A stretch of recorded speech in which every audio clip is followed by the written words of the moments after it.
घरच्या घरी चीज bast pizza कशाप्रकारे तयार करायचा त्याची रेसिपी। विशेष म्हणजे याचा बेस देखील आपण आज घरीच बनवणार आहे, तो देखील विदाउट ईस्ट। चला तर मग व्हिडिओला सुरुवात करूया।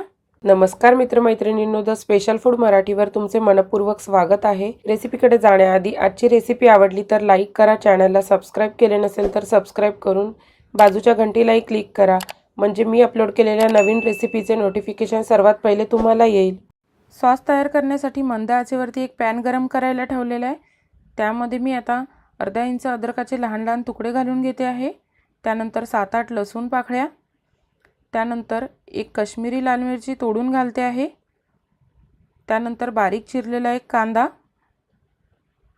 त्यानंतर बारीक चिरून घेतलेला टोमॅटो। आता या सर्व साहित्यामध्ये आपल्याला अर्धा कप इतकं पाणी घालून घ्यायचं आहे आणि याला एक हाय फ्लेमवरती उकळी काढून घ्यायची आपल्याला। उकळी आल्यानंतर गॅसचा फ्लेम जो आहे तो मीडियम करायचा आहे आणि झाकण ठेवून आपल्याला याच्यातलं पाणी आटेपर्यंत याला छान मऊसूद असं शिजवून घ्यायचं आहे। बघा अशा प्रकारे। आता आपल्याला गॅसचा फ्लेम बंद करून घ्यायचा आहे आणि ह्याला छान थंड करून घ्यायचं आहे। थंड झाल्यानंतरच आपण याची पुढची प्रोसेस बघूया। बघा थंड झाल्यानंतर याला मिक्सरच्या भांड्यामध्ये घालून घ्यायचं आहे सर्व साहित्य आणि याला छान बारीक असं वाटून घ्यायचं आहे। बघा अशा प्रकारे। जर तुमच्याकडे काश्मीरी लाल मिरची असेल तर आवर्जून घाला, त्यामुळे या सॉसला खूप छान असा रंग येतो। नसेल तर काय करायचं ते मी तुम्हाला व्हिडिओमध्ये पुढे सांगणारच आहे।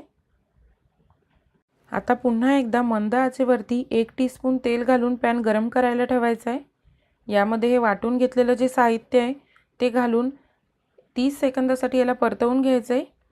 परतल्यानंतर यामध्ये 1 टीस्पून इतकं तिखट घालायचं आहे, रेग्युलर तिखट। त्यानंतर यामध्ये 1 टीस्पून इतकी साखर घालायची आहे, त्याचबरोबर चवीनुसार मीठ। त्यानंतर यामध्ये मी चिली फ्लेक्स घालते आहे अर्धा टीस्पून इतकं। हे तुम्ही घरी तयार केलेले जरी वापरलं तरी देखील चालेल। त्यानंतर अर्धा टीस्पून इतकं ओरिगॅनो घालायचं आहे। चिली फ्लेक्स आणि ओरिगॅनो हे मार्केटमध्ये सहजच अवेलेबल होते। आता याच ठिकाणी जर तुम्ही काश्मीरी लाल मिरची जर वापरलेली नसेल तर याच वेळेला तुम्ही यामध्ये अर्धा टीस्पून इतकं काश्मीरी लाल मिरची पावडर किंवा बेडगी मिरची पावडरचा वापर जरी केला तरी तुमच्या सॉसला खूप छान असा रंग येतो। यानंतर याला छान असं एकत्र करून घ्यायचं आहे या साहित्याला। हे एकत्र केल्यानंतर आपल्याला याच्यामध्ये शिजण्यासाठी अर्धा कप इतकं पाणी घालायचं आहे। हे पाणी तुम्हाला जशा प्रकारची कन्सिस्टन्सी हवी आहे त्यानुसार कमी जास्त करू शकता। याला छान मंद आचेवरतीच आपल्याला थोडं शिजवून घ्यायचं आहे, ज्याप्रमाणे आपल्याला कन्सिस्टन्सी हवी आहे त्याप्रमाणे। बघा अशा प्रकारे आपला हा सॉस तयार झालेला आहे। याला एका बाउलमध्ये काढून घेऊया। मार्केटमधून पिझ्झा आणि पास्ताचा सॉस आणल्यापेक्षा अशा प्रकारचा पिझ्झा आणि पास्ता सॉस तुम्ही तयार करून बघा। आपण पिझ्झाचा बेस तयार करून घेऊया। त्यासाठी जे लागणारे साहित्य आहे ते मी डिस्क्रिप्शन बॉक्समध्ये दिलेलं आहे आणि व्हिडिओच्या स्क्रीनवरती देखील दिसतं आहे। 1 कप मी मैदा घालून घेतलेला आहे, त्यानंतर 1 टीस्पून इतकी साखर घेतलेली आहे, त्यानंतर अर्धा टीस्पून इतकं बेकिंग पावडर, त्यानंतर पाव टीस्पून इतकं मी बेकिंग सोडा घेतलेला आहे, त्यानंतर 2 टीस्पून इतकं तूप घालून घेतलं आहे। तुम्ही इथे बटरचा देखील वापर करू शकता।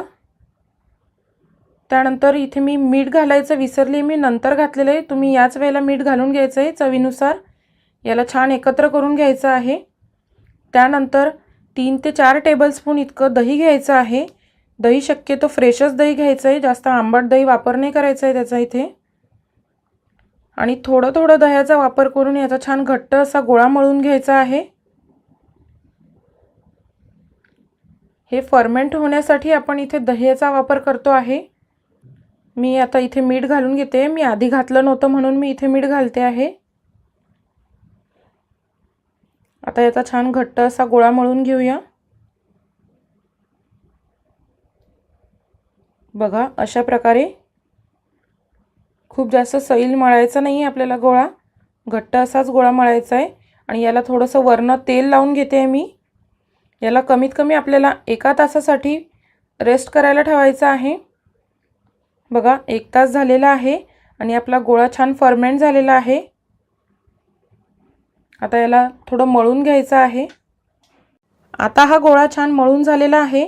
याला आता आपल्याला 3 भागामध्ये डिवाइड करून घ्यायचं आहे। थोडे कमी जास्त झाले तरी देखील चालेल, पण आपल्याला चीज बस्ट पिझ्झा तयार करायचा आहे। त्यासाठी आपल्याला एक लहान गोळा आणि एक मोठा गोळा लागेल। आता यातले 2 गोळे मी एकत्र करते आहे आणि एक गोळा बाजूला ठेवते आहे। बघा व्हिडिओमध्ये दाखवल्याप्रमाणे करून घ्यायचा आहे। आता मी पिझ्झा जो आहे तो ओव्हनमध्ये बेक करणार आहे। तुम्ही जर गॅसवरती बेक करत असाल तर तुम्ही ज्याच्यामध्ये बेक करायचा आहे त्या प्लेटला ग्रीस करून घ्यायचं आहे तेलाने। तुम्ही बटरने देखील करू शकता आणि माझ्याकडे बटर पेपर असल्यामुळे मी बटर पेपर ठेवते आहे। नसेल तर तुम्ही डायरेक्ट देखील याच्यावरती बेक करून घेऊ शकता। बघा अशा प्रकारे आपली प्लेट तयार झालेली आहे ज्याच्यावरती आपल्याला बेक करून घ्यायचा आहे पिझ्झा।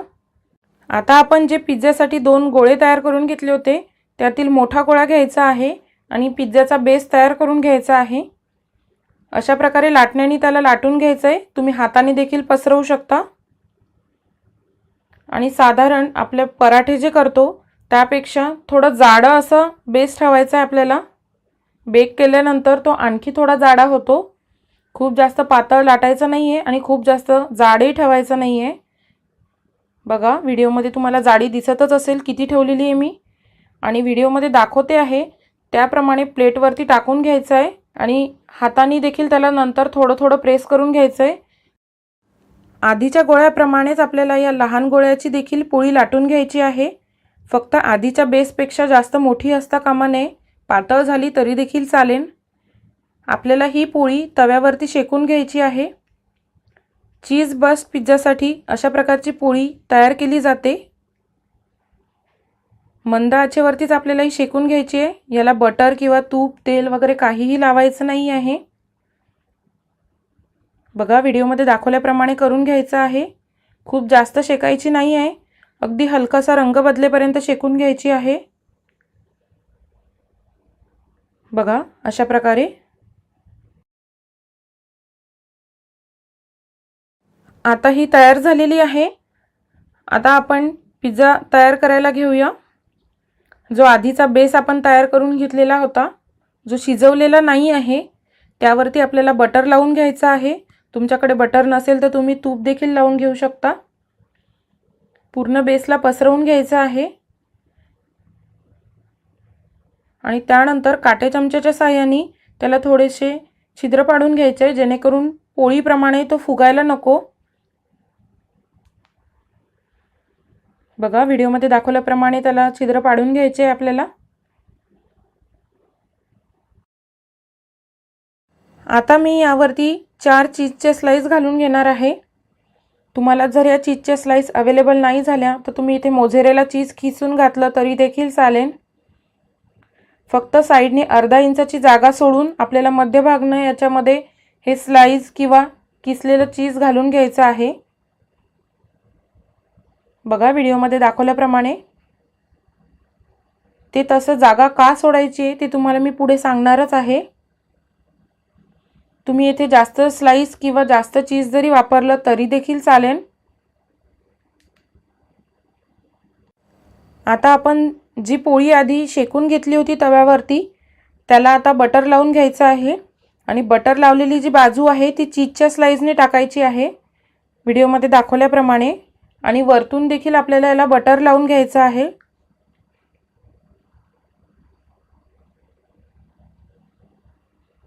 आणि व्हिडिओमध्ये दाखवल्याप्रमाणे जसं मी याला पॅक करून घेते आहे खालच्या पिझ्झा बेसनी, तशा प्रकारे आपल्याला पॅक करून घ्यायचं आहे। त्यासाठीच आपण अर्धा इंचाची बाजू आधीच सोडलेली होती आणि वरचा जो बेस आहे तो लहान देखील तयार केला होता खालच्या बेसपेक्षा। व्हिडिओमध्ये दाखवल्याप्रमाणे बंद करून घ्यायचं आहे जेणेकरून जेव्हा आपण बेक करू हा पिझ्झा त्यातील चीज बाहेर येणार नाही आणि हा देखील पुन्हा फुगू नये यासाठी आपल्याला एका काटे चमच्याच्या साहाय्याने याला थोडे छिद्र पाडून घ्यायचं आहे। तुमच्याकडे नसेल तर तुम्ही चाकूनी जरी केले तरी देखील चालेल। आता यावरती आपल्याला हा पिझ्झा सॉस घालून घ्यायचा आहे, कमीत कमी 3 ते 4 टेबलस्पून इतका। यामुळे पिझ्झाला खूप छान अशी टेस्ट येईल।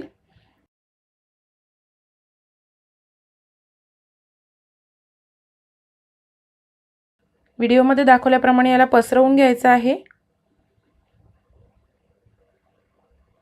यावरती आता आपल्याला मोझरेला चीज घालायचं आहे। शक्यतो प्रोसेस चीज इथे नाही वापरलं तरी देखील चालेल, पण मोझरेला चीज जरूर वापरा, कारण यामुळेच आपल्या पिझ्झाला खूप छान असं टेक्स्चर येणार आहे। तुम्हाला कीस मिळाला तर तुम्ही कीस वापरा, नाही तर तुम्हाला जर क्यूब मिळाला तर त्या क्यूबचे तुकडे करून व्हिडिओमध्ये दाखवल्याप्रमाणे घालू शकता। इथे मी माझ्याकडे प्रोसेस क्यूब देखील होता तर तो देखील किसून घालते आहे।